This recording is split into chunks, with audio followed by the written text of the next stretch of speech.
a bit funky too. Yeah. At least Snake in the Grass, it has more funkier elements than any of the previous songs I ever written.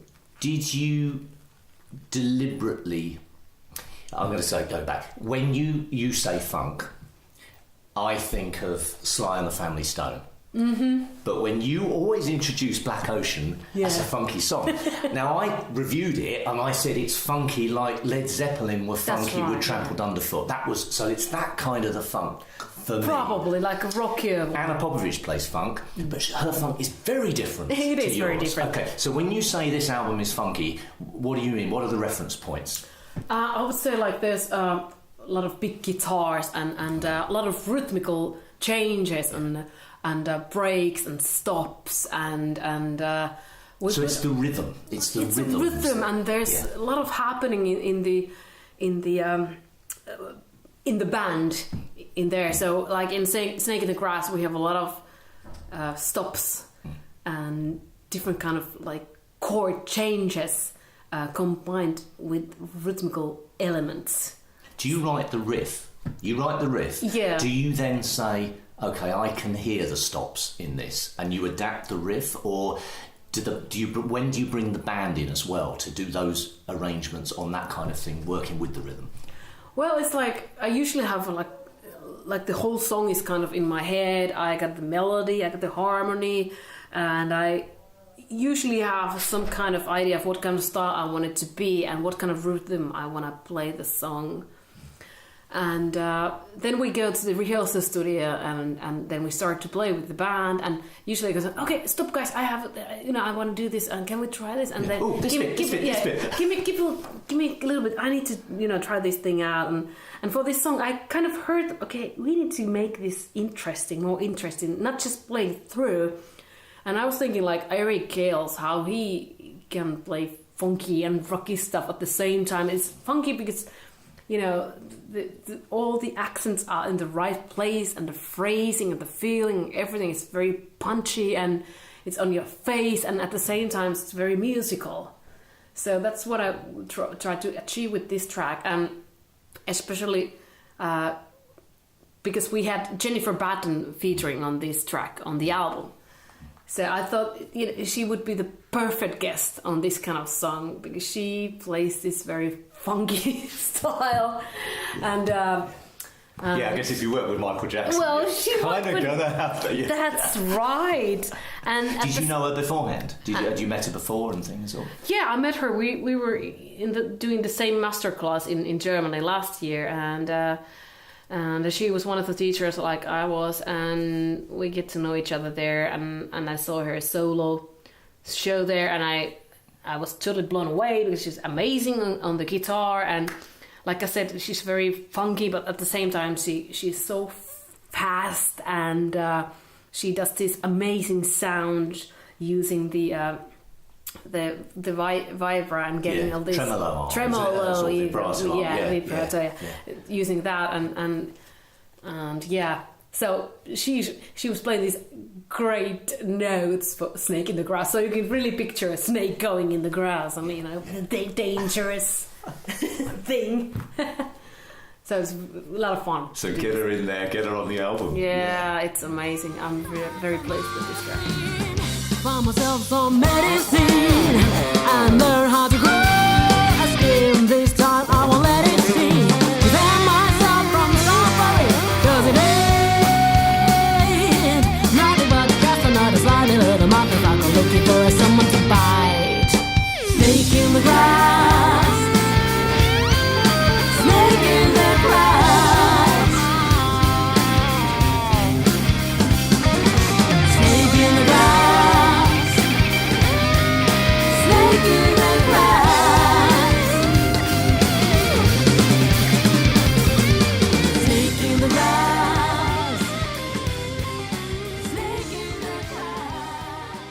Now tell me about Another World, title track on the album.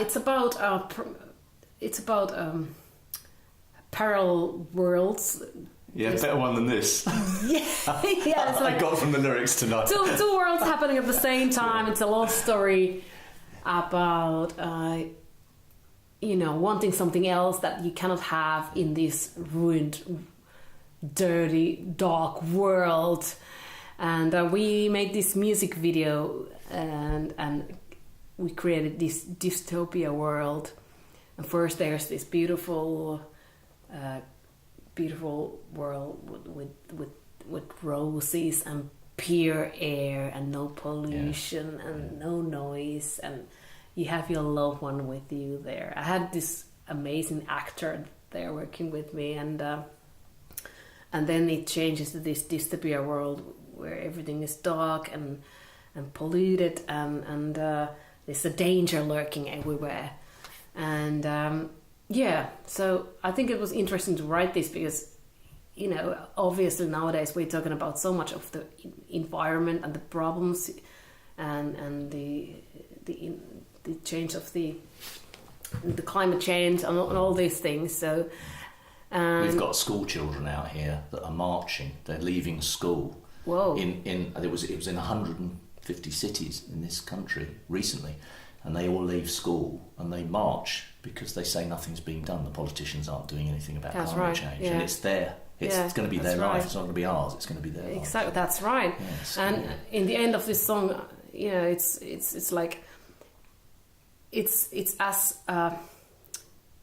important that we will survive as a human race, and that the earth would survive, and at the same token we should survive as a couple, as lovers. So it had. I was listening tonight again. I've heard it before because you've done it before, haven't you? You've done that track before live, yeah. And it's not. And I thought, it's got that sort of classic mid-80s kind of power ballad thing. It's a bit of Whitesnake in it. It's a bit of a Whitesnake, hard, and then if I'm thinking the lyrics, "Final Countdown" by Europe. Yeah, I did that song actually when I was singing in this Finnish song contest called Stars last year, and actually that was already 2017, wasn't it? And we had like almost 1 million viewers per week in the program. It's also, you can see these clips on YouTube on my official ERJA LYYTINEN channel. Well, I have watched one clip. So I did this song, Final Countdown, and I thought maybe it's... Yeah, because you have to do covers, don't you? You have to do covers. Yeah. So Another World has a bit of that aspect as that song has.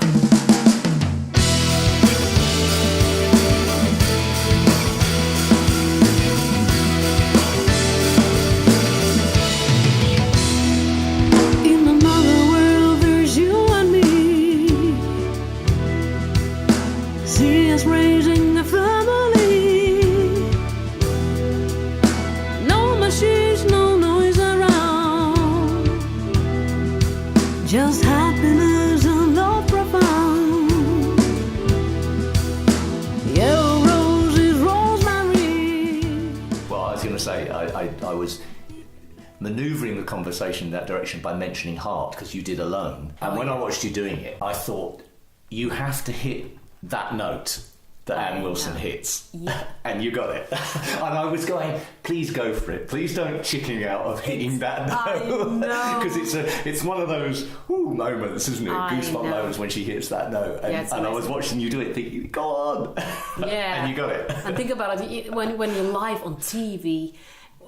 You have 2 minutes time of because the songs are cut down. You've got to do a sort of you don't do a 4-minute song or something. No, so you've got a one verse, one chorus, or something like that, don't you? That's right. You have to do the arrangement, presumably, or make an arrangement of something like the Final Countdown to get the hook bits in there. That's right, and it's because it's a TV show. It's an entertainment thing, and it's like a humoristic competition at the same time. People are voting for you, and so you need to cut it. And whereas when you're playing live, you have 90 minutes of time to be on stage and do your own thing and talk to for as long as I want, and make mistakes and have fun.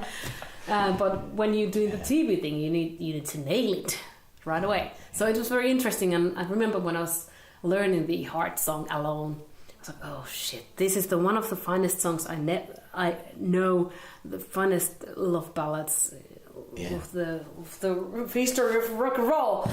And I was thinking, oh shit, I really need to practice and make it happen. and little by little I got it going, and when it really went well on the TV, I was so happy. Yeah.